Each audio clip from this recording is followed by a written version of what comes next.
दोस्तों, क्या आपको पता है कि हमारे सिर के ठीक ऊपर हर वक्त एक घर घूम रहा है।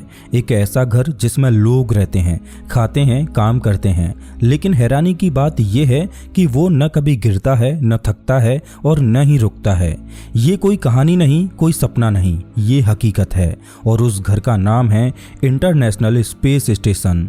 अब सोचने वाली बात यह है कि अगर वो पृथ्वी के चारों ओर चक्कर लगाता है तो आखिर वो नीचे क्यों नहीं गिरता? क्या वो किसी जादू से चल रहा है या फिर अंतरिक्ष में कुछ ऐसा है जिसे हम आज तक समझ ही नहीं पाए? जब आप ये वीडियो देख रहे हैं उसी पल एक फुटबॉल मैदान जितना बड़ा विशाल यंत्र यानी ISS धरती के चारों ओर 27,000 किलोमीटर प्रति घंटे की रफ्तार से बिना कोई आवाज किए घूम रहा है। अब यहाँ बात यह है कि ISS हर 90 मिनट में धरती का एक पूरा चक्र लगा लेता है, यानी हर दिन 16 बार सूर्योदय और 16 बार सूर्यास्त देखता है। लेकिन सवाल ये उठता है, इतना भारी यंत्र गुरुत्वाकर्षण से कैसे बचा रहता है और बीते 2 दशकों से लगातार आसमान में कैसे टिका हुआ है? दोस्तों, आज के इस वीडियो में हम जानेंगे उस स्पेस स्टेशन के पीछे के विज्ञान का कमाल, जिसे जानकर आप भी सोच में पड़ जाएंगे और कहेंगे, अरे वाह, ये तो कभी हमने सोचा ही नहीं था। नमस्कार दोस्तों, मैं हूं श्याम तोमर, स्वागत करता हूं आपका इस वीडियो में। अब जरा सोचिए, जब हम एक चीज को हवा में उछालते हैं तो वो नीचे जरूर गिरती है। आखिर क्यों? क्योंकि पृथ्वी का गुरुत्वाकर्षण उसे खींच लेता है। तो फिर स्पेस स्टेशन को क्या खास बना देता है? आखिर वो हर सेकंड लगभग 27,000 किलोमीटर प्रति घंटे की रफ्तार से पृथ्वी के चक्कर लगाता है, लेकिन फिर भी वो गिरता नहीं। आखिर क्यों? अगर मैं आपसे कहूं कि वो लगातार गिर तो रहा है, लेकिन गिरते हुए भी कभी नीचे नहीं आता। हाँ, आपने सही सुना। इंटरनेशनल स्पेस स्टेशन एक परपेचुअल फॉल यानी लगातार गिरने की प्रक्रिया में है। लेकिन उसकी गति इतनी ज्यादा है कि जैसे ही वो गिरता है तो पृथ्वी के गोल होने के कारण वो उसकी सतह को मिस कर देता है और आगे निकल जाता है। इसे आप ऐसे समझिए जैसे कोई बंदा किसी पहाड़ी से छलांग लगाए, लेकिन वो इतनी स्पीड से दौड़ रहा हो कि जमीन उसे छू ही ना पाए। बस अंतरिक्ष में वही कर रहा है हमारा स्पेस स्टेशन, हर पल हर सेकेंड। अब सवाल ये आता है कि ISS का ईंधन कभी खत्म क्यों नहीं होता? सोचिए, हमारी कार हो, बाइक हो या फिर कोई हवाई जहाज, सबको चलने के लिए ईंधन चाहिए होता है। तो फिर ये स्पेस स्टेशन जो सालों से पृथ्वी के चक्कर काट रहा है, इसका पेट्रोल कौन भरता है? या फिर क्या ये बिना पेट्रोल के ही चलता है?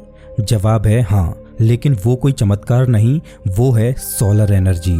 ISS को इस तरह से डिजाइन किया गया है कि उसके विशाल सोलर पैनल्स सूर्य की रोशनी को पकड़ते हैं और उसे बिजली में बदल देते हैं, और यही बिजली चलाती है इसके कंप्यूटर, इसके सिस्टम और यहाँ तक कि एस्ट्रोनॉट्स की जरूरत की हर चीज। यानी ये समझ लीजिए कि जब तक सूरज चमक रहा है, हमारा स्पेस स्टेशन भी घूमता रहेगा। ना टंकी भरवाने की टेंशन, ना पेट्रोल के रेट की चिंता। सोलर पावर जिंदाबाद। लेकिन सवाल ये भी उठता है कि जब स्पेस स्टेशन अंधेरे में चला जाता है, यानी पृथ्वी की परछाई में, तब क्या होता है? तो जनाब, इस स्टेशन के पास हैं हाई कैपेसिटी बैटरियां, जो दिन के समय सूर्य की रोशनी से चार्ज होती हैं और रात के समय पूरे सिस्टम को चलाती हैं, यानी हर हालत के लिए तैयार। दोस्तों, आपने सुना होगा, चांद का गुरुत्वाकर्षण हमारे समुद्रों में ज्वार भाटा लाता है।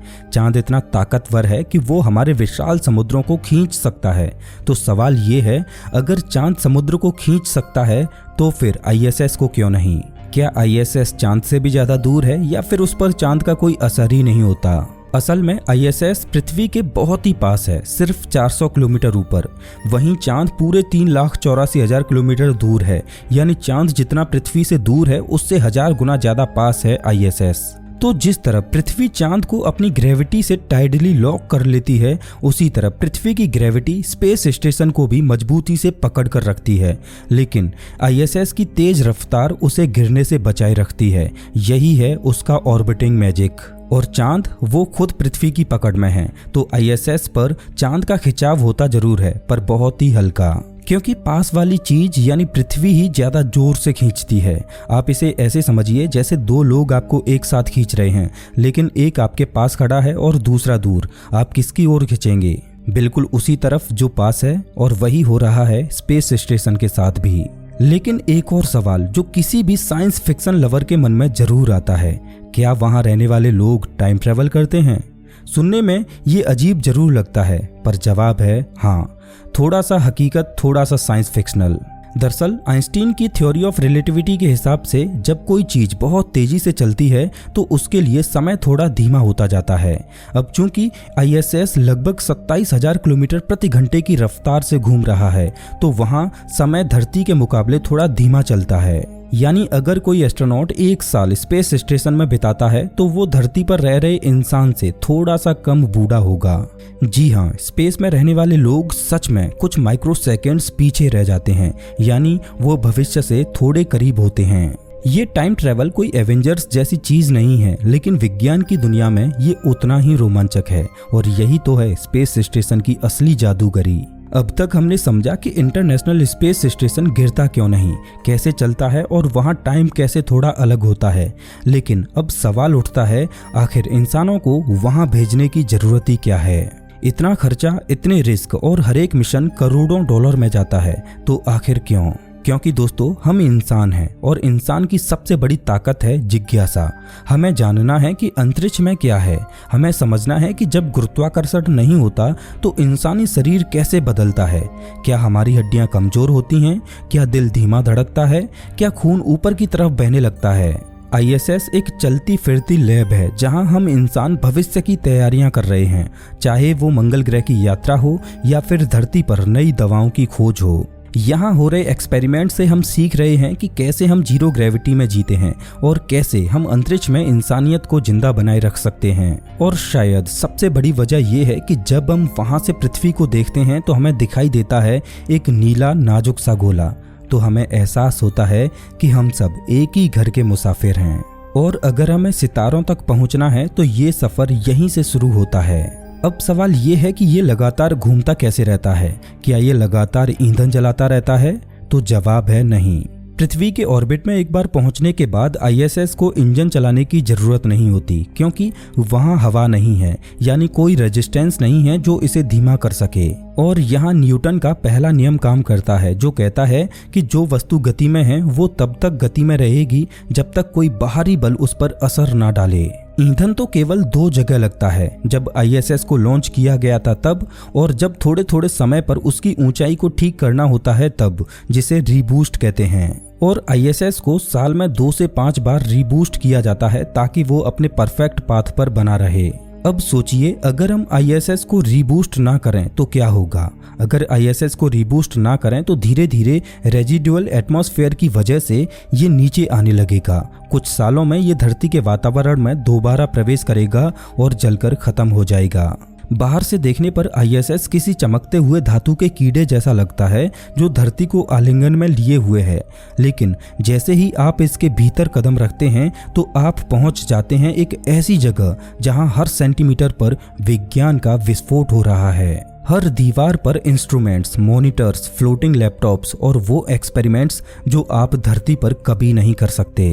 एक अंतरिक्ष यात्री ने इसे कुछ इस प्रकार से बयान किया कि यहाँ रहना ऐसा है जैसे आप एक साथ कंप्यूटर, रॉकेट और केमिस्ट्री लैब के अंदर जी रहे हों, जहाँ ऊपर और नीचे का कोई मतलब नहीं होता। जीरो ग्रेविटी में न दिशा मायने रखती है न वजन। यहाँ आप छत पर सो सकते हैं, हवा में तैरते ऑरेंज जूस को चम्मच के बिना पी सकते हैं और वो रिसर्च कर सकते हैं जो धरती की किस्मत बदल सकती है।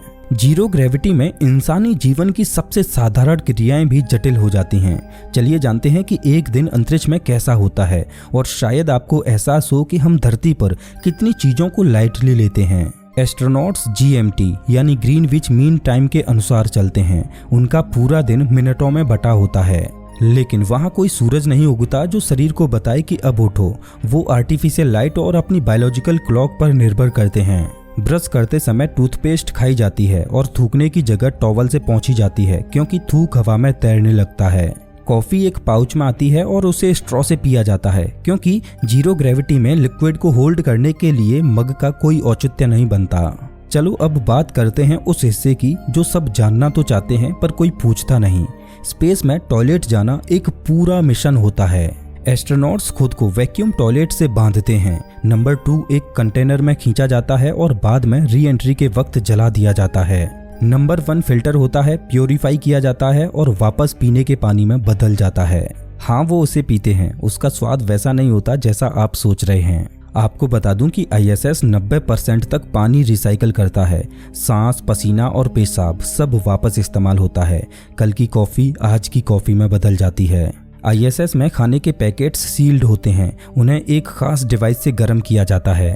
हॉट सॉस वहाँ सबसे ज़्यादा पसंद किया जाता है क्योंकि स्पेस आपके टेस्ट सेंस को डल कर देता है। ISS में एस्ट्रोनॉट्स सिर्फ सेल्फी नहीं लेते बल्कि उनका एक टिपिकल दिन होता है।